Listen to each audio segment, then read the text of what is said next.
दोस्तों आप सबों का इस YouTube चैनल में हार्दिक स्वागत है। मैं राज नवादी भी भोपाल से बोल रहा हूं और मैं यहां पिछले 3 दिनों से हूं और इस कार्यक्रम में आकर जो मुझे खुशी हुई है, जो आंतरिक खुशी हुई है, उसका मैं बयान नहीं कर सकता।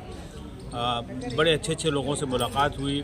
खुद जो शकुंतला जी ने जो ये यज्ञ जारी रखा है अपने पिताजी की स्मृति में, है ना, जो तनिमा वार्षिक महोत्सव मनाती हैं, हर वर्ष मनाती हैं और इस बार तो इत्तेफाक से और मेरे ख्याल है उनके बड़े ही अथक प्रयास की वजह से 1 दिवसीय न होकर 3 दिवसीय हुआ और तीनों दिन ऐसा हुआ कि जो इसका अपना इंटरेस्ट है सभी का कायम रहा और लोगों को बड़ी खुशी हुई। उनका संचालन भी बहुत अच्छा रहा और एक बेटी के द्वारा अपने पिता के लिए जिस मोहब्बत का इजहार किया जाता है वो अपने आप में एक मेरा ख्याल है बहुत ही प्रेरणादायी बात है, प्रेरणास्पद बात है और सबों के लिए एक it is a kind of example for others to follow.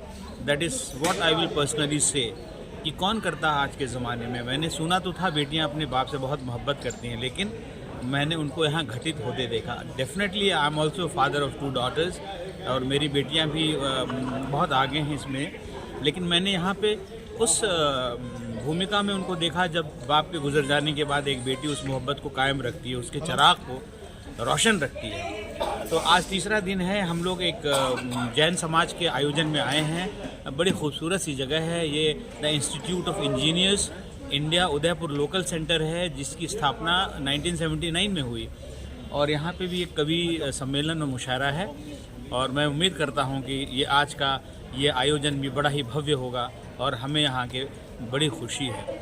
तो धन्यवाद दोस्तों, है ना।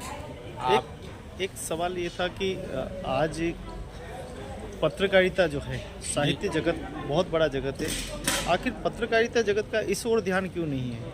आखिर वो सम्मिलित क्यों नहीं होते? इतनी अच्छा कार्यक्रम है, सूचनाएं हैं।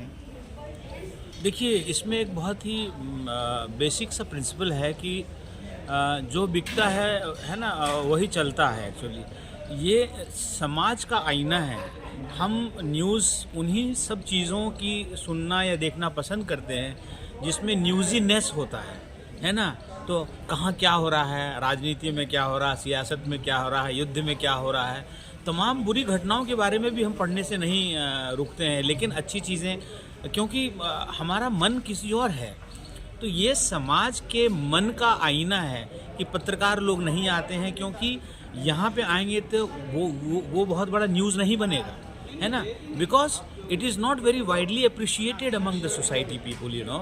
तो once it is there, you know, it will also be appreciated. तो अभी समाज का एक छोटा सा हिस्सा ही इसको पसंद करता है, इसलिए वो इतना इंक्लूसिव नहीं है, उतना व्यापक नहीं है। Maybe in time to come it will happen. Actually छोटे छोटे प्रयास जारी रहने चाहिए और हमें निराश नहीं होना चाहिए, मेरा ये कहना है।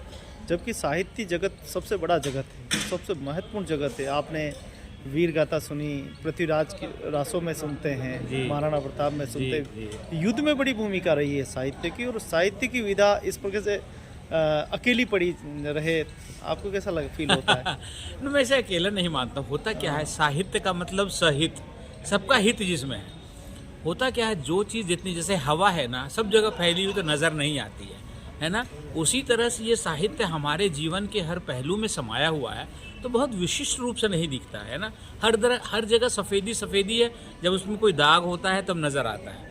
तो इस कारण से ये महसूस नहीं हो सकता है और मैं नहीं मानता हूँ कि अकेली है ये।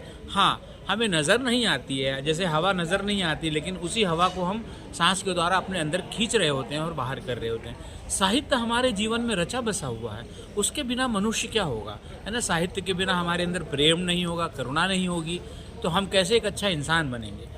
तो साहित्य को निराश होने की ज़रूरत नहीं। हाँ, लोगों को इसके बारे में अवेयर करने की ज़रूरत है कि अभी भी आप साहित्य के साथ जी रहे हैं। You are not alone, actually literature is not alone.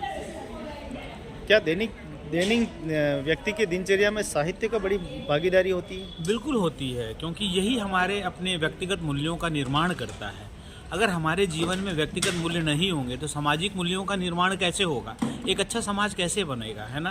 तो साहित्य हमें अच्छी अच्छी चीज़ों के बारे में बताता है ना, त्याग, बलिदान, करुणा, वीरता, है ना, और वो भी रोमांस की भी बात करता है, क्योंकि उसका भी महत्व है लाइफ में, है ना।